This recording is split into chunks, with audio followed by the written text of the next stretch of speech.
बनाना ही जरूरी नहीं, हमारे लिए सिर्फ 2017 का जो इलेक्शन है वो सिर्फ साधारण चुनाव नहीं, बल्कि हमको तो एक बड़ा हिसाब भी अपना पूरा करना है। हमें एक बड़ा हिसाब पूरा करना है। जिस मान्यवर कांशीराम साहब के बारे में हम नारा लगाते हैं कि मान्यवर तेरी नेक कमाई तूने बेटी कौम जगाई, उस मान्यवर कांशीराम साहब जो बाबा साहब डॉक्टर अंबेडकर के इस दुनिया से जाने के बाद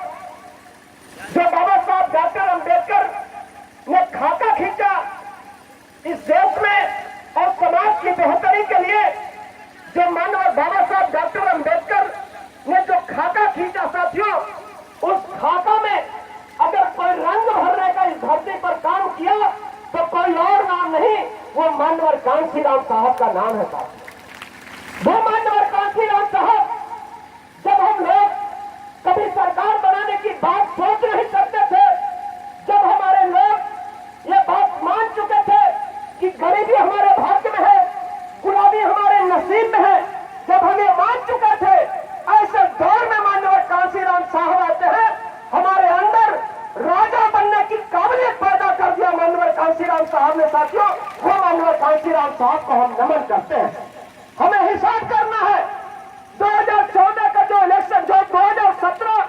का जो इलेक्शन आने जा रहा है, हमको उस इलेक्शन में एक हिसाब करना है। आप याद रखिएगा, हमारे नौजवान साथी भी हैं यहाँ पे,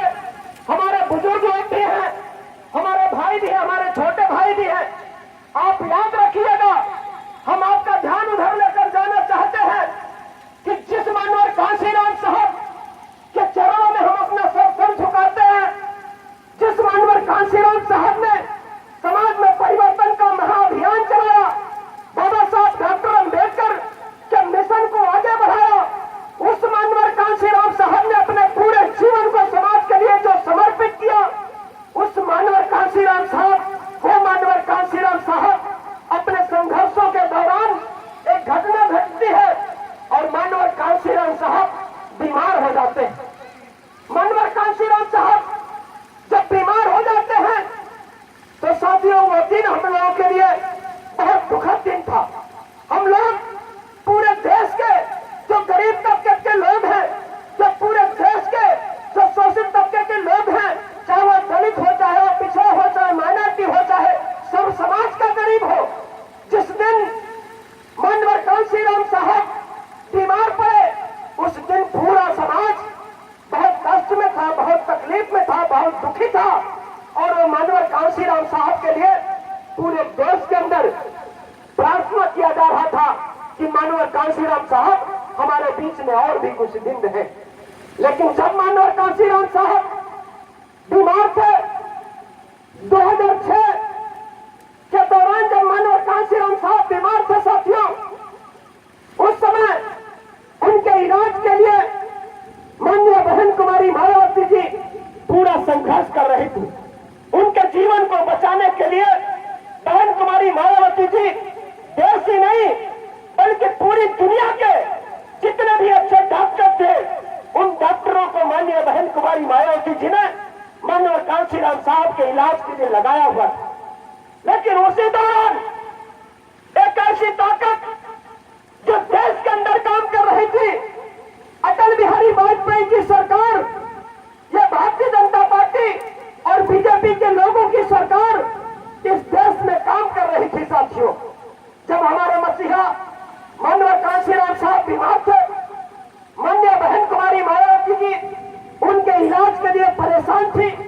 पूरा समाज उनकी जिंदगी के लिए दुआ मांग रहा था, पूरा समाज उनकी जिंदगी के लिए प्रार्थना कर रहा था।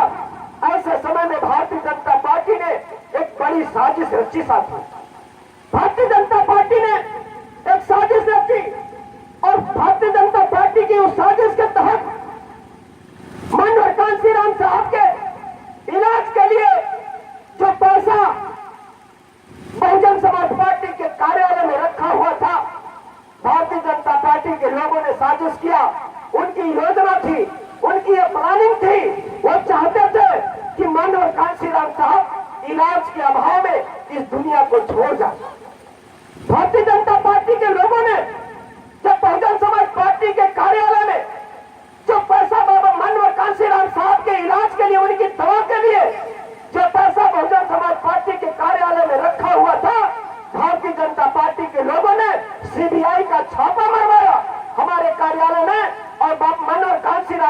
के इलाज का जो पैसा रखा हुआ था साथियों, वो पैसा हमारे कार्यालय से उठा लिया था।